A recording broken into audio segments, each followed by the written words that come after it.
Alo, Trà Vinh xin chào các bạn. Hôm nay thì mình chia sẻ một cái món bánh từ bột mì nè, rất là đơn giản luôn, được kết hợp với nhân thịt, củ. Bột thì nó trong và nó trắng nè ha. Bánh thì mềm dẻo, để qua ngày ăn vẫn ngon chứ nó không hề bị cứng. Bây giờ thì mời các bạn mình cùng vào bếp để thực hiện luôn nha. Để chuẩn bị bột thì mình có đây một chén bột mì 150g, thì mình dùng cái loại bột mì cao cấp ha, hoặc là bột tàn mì cho vỏ bánh nó trắng. Bên đây là 80g bột năng cùng với 20g bột nếp, thì mỗi một muỗng canh là các bạn lượng 10g ha. Thêm chút muối. Rồi bây giờ sẽ pha bột lần lượt nè.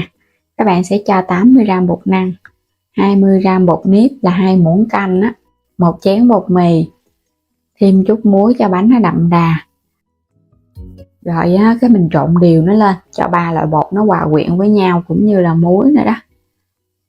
Trộn xong thì các bạn chuẩn bị nước sôi. Mình cho vào đây một chén nước sôi là tương đương 250ml đó. Các bạn cũng nhanh tay mình trộn đều lên nha. Nước sôi sẽ giúp cho bột của mình nó nở và nó không có bị chảy lỏng Trộn đều xong thì các bạn thấy nước nó phủ đều hết bột vậy nè. Rồi bây giờ các bạn thấy nó bay hơi bớt, nó nguội bớt thì mình nhồi. Và trước khi nhồi các bạn cho vào muỗng canh dầu ăn. Mình trộn đều lên cái ha. Dùng tay mình nhồi, tại vì bột còn nóng vậy nè, các bạn nhồi nó nhanh mịn lắm, nó dễ hơn. Đừng có để cho nó nguội, nếu mà bột nguội quá nhồi nó khó lắm, nó cứng, nó sẽ hơi ốc trâu lợn cợn. Đây nhồi chút xíu thì các bạn thấy bột nó dẻo vậy nè, nó mềm và nó ẩm tay nha. Bột vậy là bánh của mình ra nó mới mềm ngon, đừng có khô quá là bánh nó bị cứng. Các bạn thấy cái bột mà khi mà nhồi xong nó hơi dính dính một chút Rồi bây giờ đậy kín để qua một bên. Phần thịt mình có là 100g thịt nạc ha. Bên đây là 50g tép mình đã lột vỏ sẵn. Nửa cái củ cà rốt thôi, một chút xíu để cho nó ngọt ngọt và nó có màu đẹp một ít hành lá và ngò rí nữa cho nó thơm nhương. Một cái củ hành tím. Các bạn sẽ sắc lát cái phần củ cải đỏ ha. Mình sắc cho nó thật là mỏng luôn. Sau đó thì mình sắc sợi lại. Sắc nhỏ nhỏ nha, đừng có lớn quá. Hoặc là các bạn bào lát rồi cái mình sắc lại cũng được nữa. Băm nó lại cho nó hạt lựu đều là được Hành lá và ngò mình cũng sắc luôn. Sắc nhỏ nhỏ ra thì trộn vào trong nhân nó quyện hơn. Củ hành tím này cũng lớn nếu mà nhỏ nhỏ thì các bạn dùng 2-3 củ cũng được nữa. Mình cho vào thì nó thơm.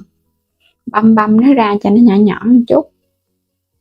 Phần tép thì các bạn đập cho nó dập ra. Đập vậy nè, chút mình băm lại nó nhanh.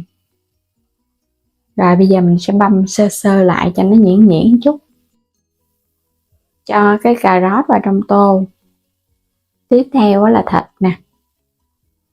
Thịt này là mình dùng thịt nạc vai heo tép băm. Hành tím. Các bạn cho hết vô để mình ướp luôn một lần ha. Hành lá và ngò. Thêm một muỗng canh bột năng để tạo độ kết dính cho nhân. Mình sẽ nêm một muỗng cà phê hạt nêm, một muỗng cà phê đường, muỗng canh nước tương, mình dùng nước tương này, và một muỗng canh dầu hào ha. Tất cả gia vị thì mình nêm vào nó sẽ thơm và nó đậm đà. Cái bánh này là mình nêm nó cũng vừa ăn luôn Trộn đều lên để cho phần nhân nó quyện và nó kết dính lại. Có bột thì cái phần nhân của mình nó dẻo. Đó, các bạn thấy nó dẻo, nó dính nè ha. Rồi để vào ngăn mát tủ lạnh đi. Lấy cái khối bột ra, nãy giờ mình để cho nó nghỉ chắc cũng được 10 phút Bột rất là dẻo luôn. Nhồi cho nó mịn hơn ha. Nhồi chút xíu, khoảng 3 đến 5 phút là được Bột dẻo mịn thì bánh ra nó mềm ngon lắm.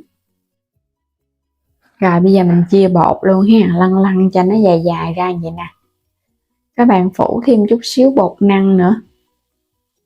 Mình sẽ chia ra những cái viên bột nhỏ nhỏ. Cái bánh gói cũng vừa vừa thôi, đừng có chia lớn quá.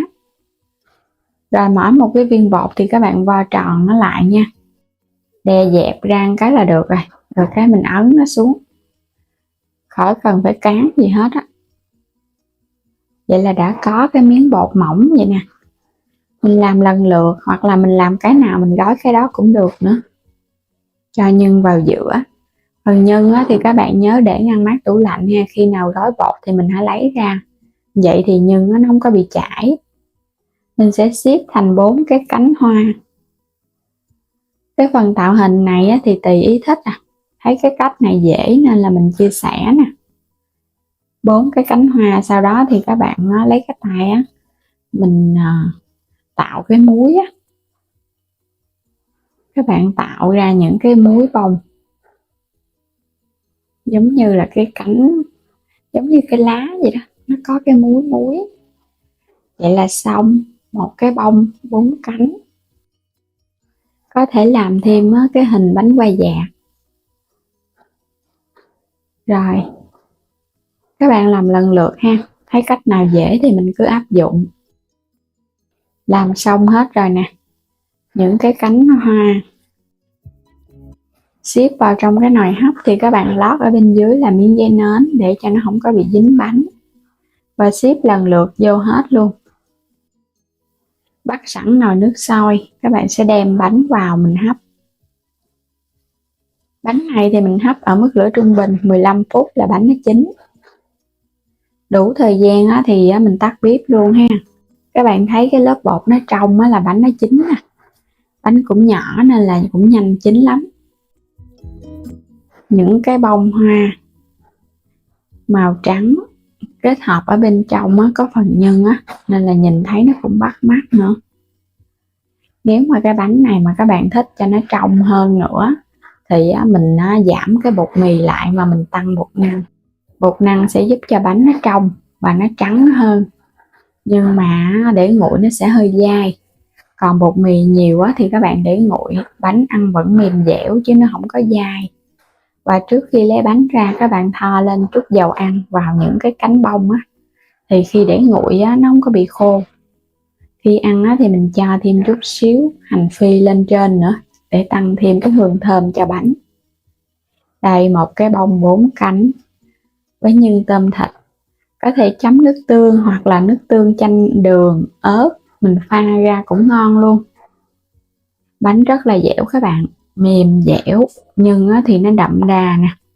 Có tôm, có tép vô thì nó ngọt, kết hợp thêm thịt và củ nữa. Ăn ngon lắm, gia vị mình nêm cũng vừa đó, chấm thêm chút nước tương nữa là ăn ngon rồi. Đây, cái bông xinh xắn quá ha. Bột thì nó trong nè. Bây giờ thì cảm ơn các bạn đã theo dõi hết video của mình. Chưa đăng ký kênh thì bấm đăng ký Alo Trà Vinh và Alo Trà Vinh 2 ủng hộ mình nha. Và mua thêm các sản phẩm ở trong kênh, các bạn bấm vào cửa hàng ha, lựa chọn nhiều sản phẩm và mua ủng hộ mình. Xin chào tạm biệt và hẹn gặp lại các bạn ở những video tiếp theo.